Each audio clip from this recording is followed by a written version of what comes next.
మీ గ్రామాలలో పట్టణంలోని మీ వార్డులలో కదం దొక్కుదాం. ఎక్కడి వాళ్ళం అక్కడ.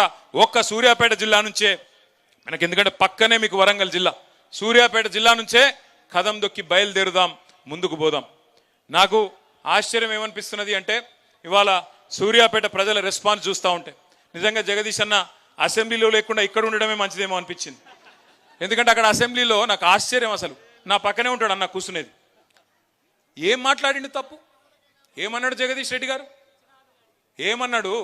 మీరు రైతులకు రుణమాఫీ చేసినారు అని అన్నాడు, మీరు రైతు బంధు ఇచ్చినారు అన్నాడు, మీరు 24 గంటల కరెంట్ ఇస్తున్నారు, మీరు తులం బంగారం ఇస్తున్నారు అని నిలదీసిండు. ఇక పని ఏం చేసిండు? ఏతుల వెంకటయ్య కథ చెప్పిండు. ఆ ఏతుల వెంకటయ్య కథ చెప్పే వరకు అక్కడ ఉన్న వెంకటయ్యలందరికీ పాపం బాగా ఇబ్బంది అనిపించింది. వెంకటయ్య కథ నువ్వే చెప్పు, నాకు రాదు అది. వెంకటయ్య 4 బర్రెల కథ చెప్పిండు.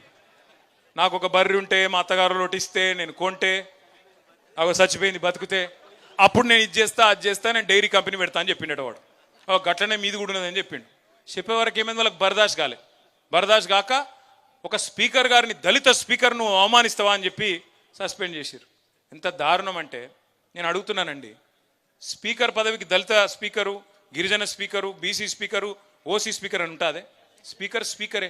స్పీకర్ను మేము గౌరవిస్తున్నాం కాబట్టే ఏకగ్రీవంగా ప్రసాద్ కుమార్ గారు ఎన్నుకోవడంలో మనం కూడా పోటీ పెట్టకుండా సహకరించిన మా స్పీకర్ గారు అక్కడ కూర్చోవడానికి.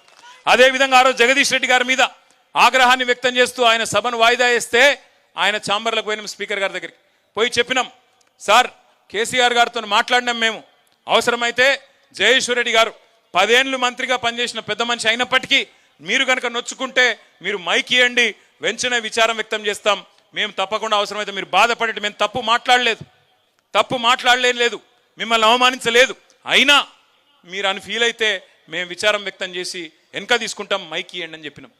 మైక్ ఇయ్యలే. దళిత స్పీకర్ను అవమానించినందుకు జగదీశ్వర్ రెడ్డి గారిని చేసినామని చెప్పారు బయటికి.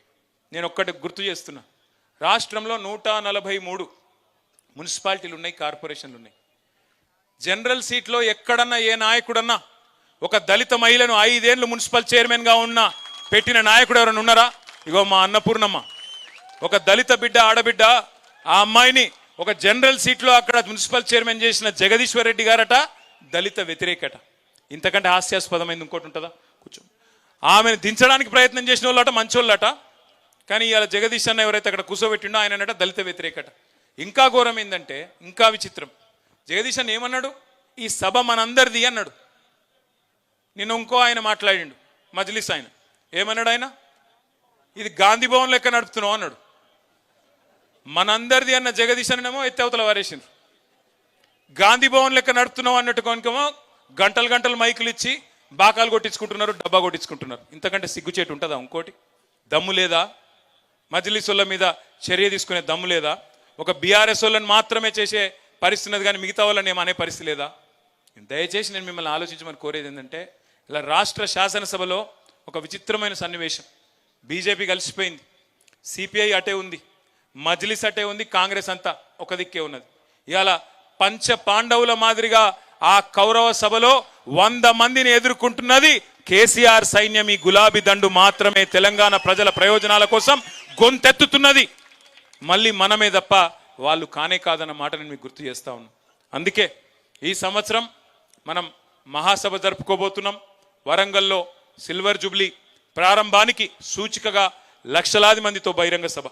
కోదాడ నుంచి ఎంతమంది రావాలి, సూర్యాపేట నుంచి ఎంతమంది తరలి రావాలి, తుంగతుర్తి నుంచి ఎంతమంది రావాలి, హుజూర్ నగర్ నుంచి ఎంతమంది రావాలి, అవన్నీ మళ్ళీ మీ నాయకులు మీకు వివరంగా చెప్తారు.